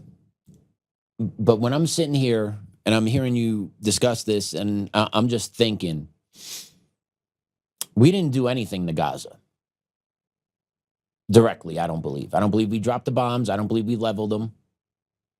But at the end of the day, the American taxpayer is the one that's going to be footing the bill. And then these Muslim extremists are going to be siphoning off billions of dollars for themselves on the back end of it. Kind of makes me pissed. It infuriates me. Is Israel paying for any of this also, or is this just all American capital that somehow became our issue to go fix it? Well, I mean, a lot of this came from the UN as well, which the UNRWA is a whole new Marbitar, that whole scheme, the jihadist infiltration there into the UN. So no, it's not just the US, but the bulk of it is coming from US taxpayer dollars. And you can tell by who was involved with Massa International. Just look at the names. Yeah. Yep. I know what you're Literally, saying. U.S. International Development Finance Corporation. Chemonics. I implore anyone to go inside the federal procurement system and just query Chemonics, and you'll see just how many billions and billions and billions of dollars they've gotten in USAID contracts. So just another example of people who really don't care about the American person. No one cares. No one cares about the money. It comes out of our pockets. We're the ones that are going to see the inflation from it, right? We lose resources when money goes elsewhere. That's the long and short of it, right? The pot's only so big, and when more and more of that pot goes elsewhere, there's less and less for the pot for the people here. And this is all is this not by design, just to bust out possibly the economic structure of America while enriching themselves before the collapse? Oh, certainly. I mean, that's certainly an argument one could make. And I think, part of this is also steeped in, the public's perception of, say like these forever wars, oil wars, whatever you want to call it. I would argue that those have now been, that model of fighting a war against, using conventional force to fight an asymmetrical force such as the jihadists, the mujahideen, whatever, al-Qaeda. I would say that model is largely, been exposed as a failure now. There's no more justification for forever wars. So I think they got what they could out of it, in particular, the Bush family, the Cheneys. Now I think we're going to see some of the leftists adopting some of like those same foreign policy,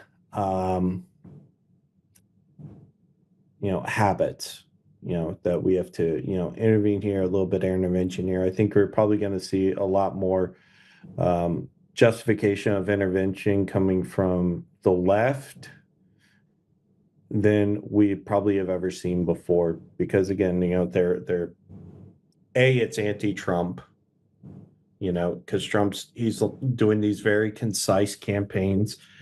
He's Venezuela within a couple hours. He hasn't committed a full force to Iran. I would argue he's actually been very successful so far in taking out the Iranian regime, which does not represent the Iranian people, the Persian people. There's a reason the IRGC flag is written in Arabic as opposed to Persian. So just some food for thought.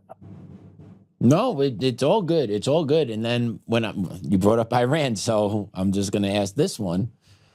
Are we going to pay to rebuild Iran also after we just bomb the shit out of them?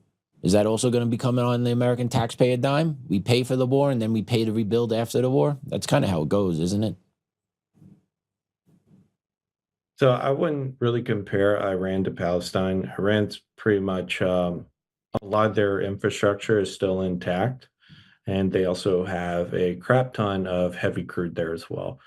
Um, don't get me started on the refinement process and how that works for it. Who's going to benefit from that? I think that's a whole nother discussion. But a lot of Iran's infrastructure is still largely intact. I mean, they could literally um, probably get the internet back online within a few weeks, if that. And sure, some of the refineries have been hit, but you know, largely a lot of it's still intact. Like their electrical grid, yeah, it got hit some, but not really. I mean, they're not really targeting the infrastructure like the infrastructure in Palestine um, has been targeted. So I wouldn't really compare, apples to oranges here, but um, there's going to be a U.S. interest in Iran. There's going to be an economic interest in it, especially with Karg Island and what they do out there. So again, what we plan for right now is not going to be what will happen in the future. So I mean, there's about a million different possibilities this could go. Europe could just decide, okay, we're going to let Russia turn the gas back on, and that'll probably make a lot of Europeans happy because their gas bills are so high right now. But there's just you never know, man. The world is a very anarchic place. You know, there's no grand scheme. It's just very transactional. And that's probably the one thing I will agree with Obama on is that that's probably far scarier for people to imagine than, believing that the world is controlled by like some, black robed cabal sitting, in this, dungeon from under the temple of Satan, calling all the shots. So I think we might have some viewers that disagree with that. I think there would be some people that'd be like, nope, there is a room of black coat, cloak, dagger people underneath ground worship them. I guarantee there's people that believe that. I didn't believe that up until about 2 years ago, but I believe there are definitely puppeteers behind the scenes. There is no way our leaders are this stupid and this inept to get us into the positions we're in. There's no way. A lot of them are compromised, and right. So who compromises them? Who's got them compromised? Puppeteers. But what I'm saying is these puppeteers, they're not some just obscure kind of face. They're you can find them in the Edgar database. You can find them on incorporation documents. These people are not really in hiding. I mean, Sir Ronald Cohen. Yeah. People always talk about the Rothschilds. Who is he business partners with over at the Partners Fund? Sir Jacob Rothschild. Who's dead now. Yeah, so that family name lives on. Those principles live on from them, do they not? Yeah. Well, certainly some of the dollar amounts do, but they're one of the few. They're one of those rare cases where generational wealth didn't completely dissipate after 3 or 4 generations. They've actually made more. They didn't lose it, that's impressive. I mean, they've. I wouldn't say they've made more. I mean, they lost a lot, especially in 2008. But I mean, again, I think we're getting off track here from what we were discussing with Palestine and Gaza. We've definitely gotten off script for what we have planned for the show today, and talking about some more like these terrorist connections to this. But there's always an opportunistic angle to everything. And, again, these people are transactional. They'll connive with anyone to do anything, even if it, may screw over, someone else who they would consider within, this, I guess, cabal, as people would say it. But I think we're really, times are changing now because information is now so accessible. Literally, billions of people can be made aware of something within, a millisecond. Yeah, you just got to make that right clip that goes viral, that right fact that just hits people the right way, that resonates, and boom, million views in 2 hours. I'm with you on that. I agree with you on that 100%. I mean, you're going from, six corporations who controlled, what the man in the box said for decades as, how people got their information, to now you're getting it from, the square in your hands or in front of your face. And, arguably something probably even more invasive within the not too distant future. That again, going into, the technotronic era, as Mika's daddy would say. So, but if we can, let's try and get back on track here, with Pataco and, Monster Pataco International. Holdings. Yep. Because and this is very interesting, and it kind of goes to your point, who are the puppet masters, the same guys who conveniently funded a lot of the conflict to destroy, like that whole area geographically, are also conveniently the same ones who now stand to make a killing off of it when they are. So again, and unfortunately, the American taxpayer is going to be hit with a lot of those costs. Now, I will say this: I hope that that we can create something, that something is created, not us, not the U.S., but that something is created there, something that's stable. And I would implore the U.S. administration to look at creating a coalition of the willing, so to speak, for the Arab states, specifically through, the Arab League or the Gulf Coast Council, through their neighbors, who they all bomb, by the way, too. Yeah. Who have more of a stake in, the outcome of both Iran and Palestine. Not only like geographically and economically, but also like at a cultural level. And I think you're probably gonna, you've already started to see a lot of these radical jihadist entities, being offshored into, Western countries now.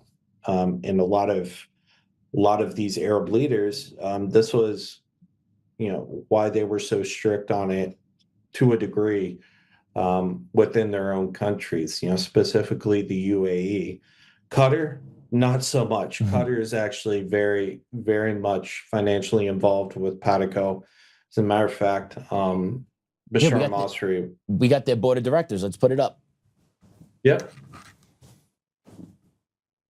Right, Patago board of directors. There you go. Yep. There's Bashar Masri right on top.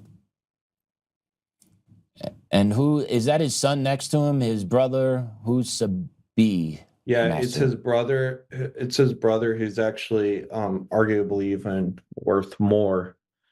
And that's his son as well. Oh, below him. Yeah. Hissam Masri. Wow. Yeah. Family-led business. And if you go into some of their other filings, you'll find links to the Makati family, which is the Lebanese PM, who's a big Hezbollah fan. And remember, Samir Hulile, who worked for Sir Ronald Cohen at Ramallah Bank, was also the cabinet secretary for the Palestinian Authority. in the mid 2000s. So he himself is very well connected, and he himself actually owns a business with the Makati family, jointly owns a business with the Makati family, which is registered in Jordan.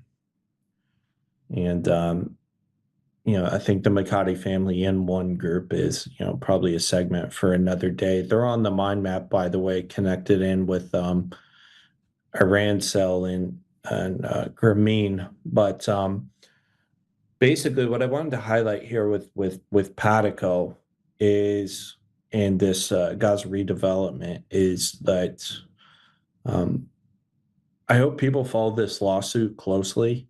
I think there's going to be a lot of information revealed within it. I think it's going to be dragged out over time.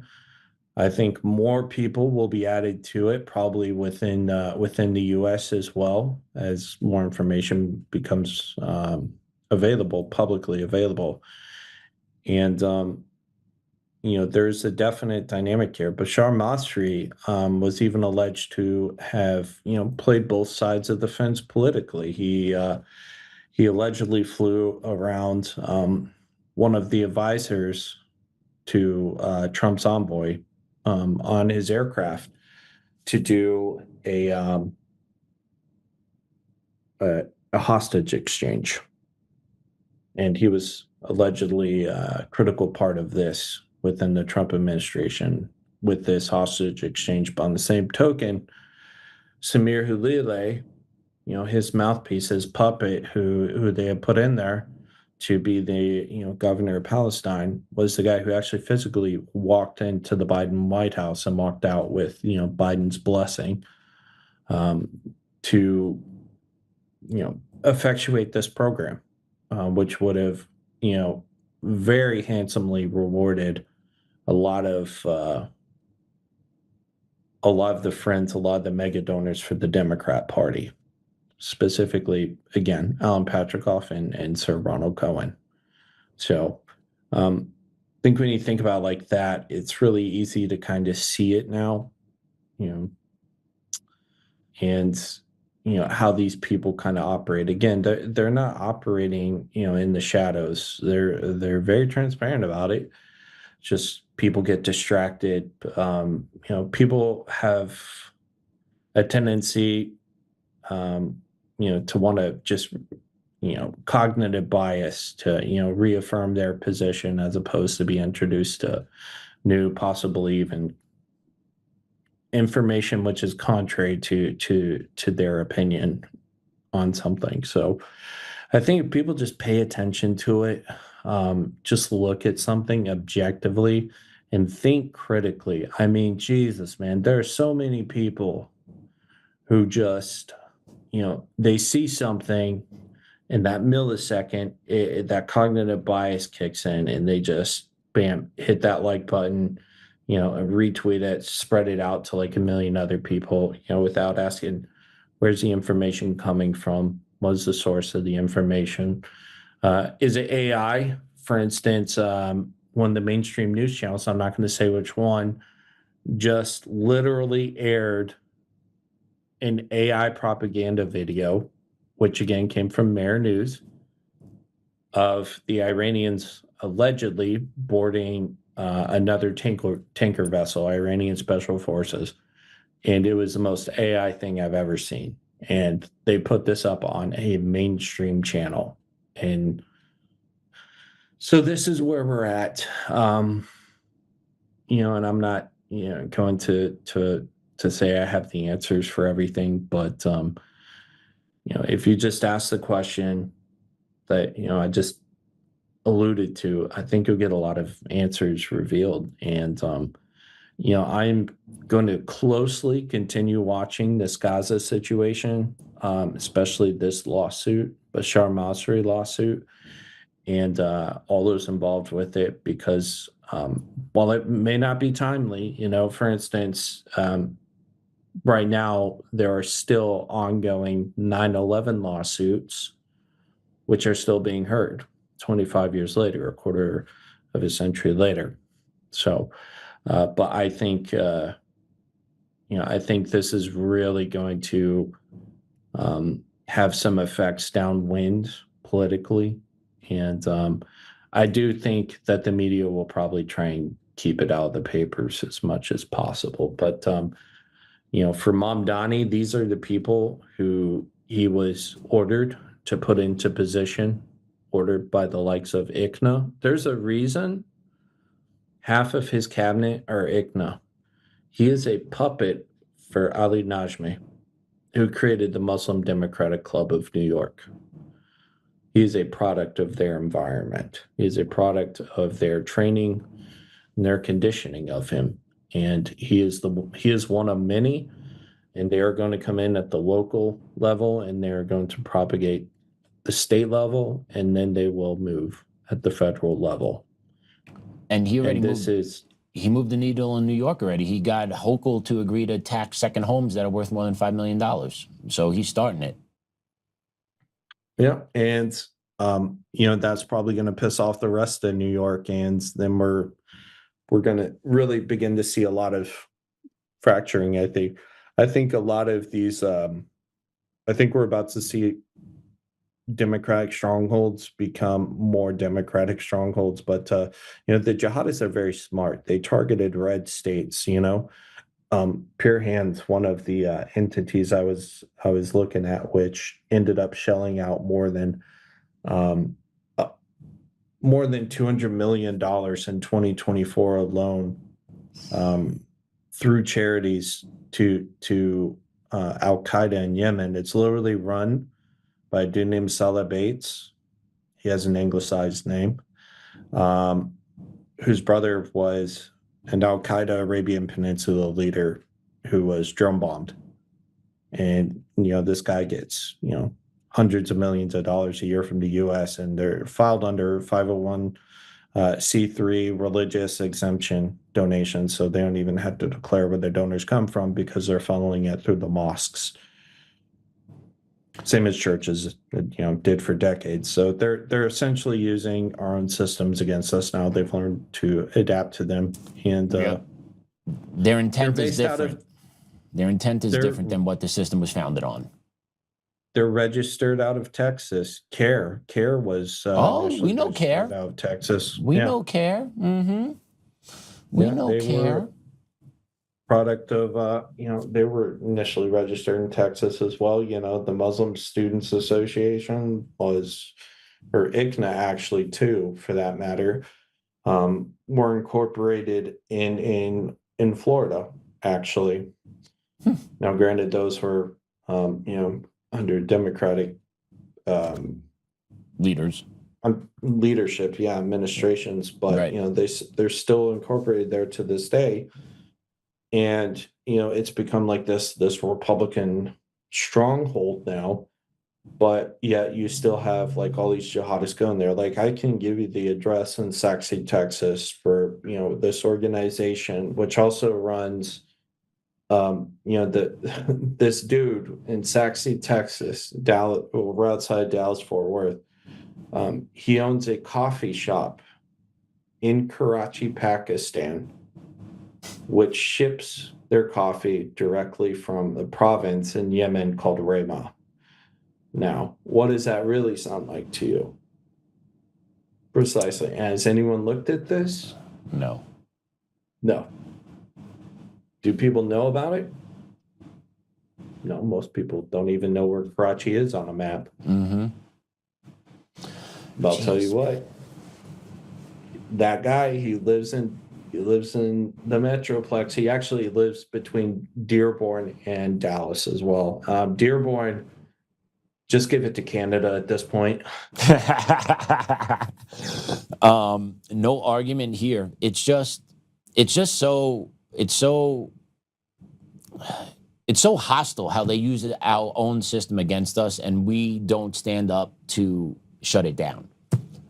That's what I've noticed, is that they have learned to use our system against us, our language, our laws, our courts, against our own self-interests. And it sucks. And this is how they co-opted the left. See, the left is arrogant, but they don't have any type of moral baseline. They think they do, they assume they do, but they don't. And so this makes them very malleable when it comes to, you know, people who actually do, people like, you know, radical jihadists, say what you want, but they actually, and it, you know, they have a baseline that exists outside of, you know, their own subjective interpretation of, you know, culture, laws, marks, whatever. You know, they have so much books and literature and like such a rigid training program. It's an occult, It is. really. It is. It's their And religion. They have nothing else. That's what they hold up above everything else is their Marxist principles. And just a real short one, it's so blatantly obvious in your face. If you go to a public school and you talk about Christmas or your faith, you're in hot water. But if you go during Ramadan, Muslim students are encouraged to go to prayer rooms. They get Ramadan meals sent home with them because they fast during the day. And leftists are like, yes, that is what our society is supposed to do. And at the same time, the left say, yes, you shouldn't be talking about Christianity in school. That's not fair. But yet they don't understand that you need to keep all religions separate from church and state, not just keep Christianity out. You keep Islam out. You keep Judaism out. You keep Hinduism out, right? But they don't see it that way. They see it as a way of subverting what America was founded on, which is Christianity. And they want to target Christianity through the court systems. And that's what they've done. well, and you know, they did a lot of this through the church too, as well. Specifically, if you go back to Pope Paul VI and you know, Montini, who was actually became very good friends by his own admission. He became very good friends with Saul Alinsky. And this is really when you start to see a lot of like the more contemporary liberal ideology begin to flow within the Catholic Church, and almost all of like these interfaith organizations now, like the International Religious Freedom Roundtable, they're almost entirely controlled by the jihadists now. And that's just a point of fact. A lot of them come from Jamaat-e-Islami, you know, the South Asian side. They have this whole ISI apparatus, which assists them. They get a lot of Qatari funding. And let me tell you something, Qatar, they have no problem funding both sides. You know, it's the strategy attention. It's, you know, conflict is profitable for these people. So I don't have any real faith in, you know, kind of as a sidebar here, I don't have any real faith that Asim Munir and Pakistan are negotiating in confidence. I think they are cutting deals and trying to save face. But anyways, I digress.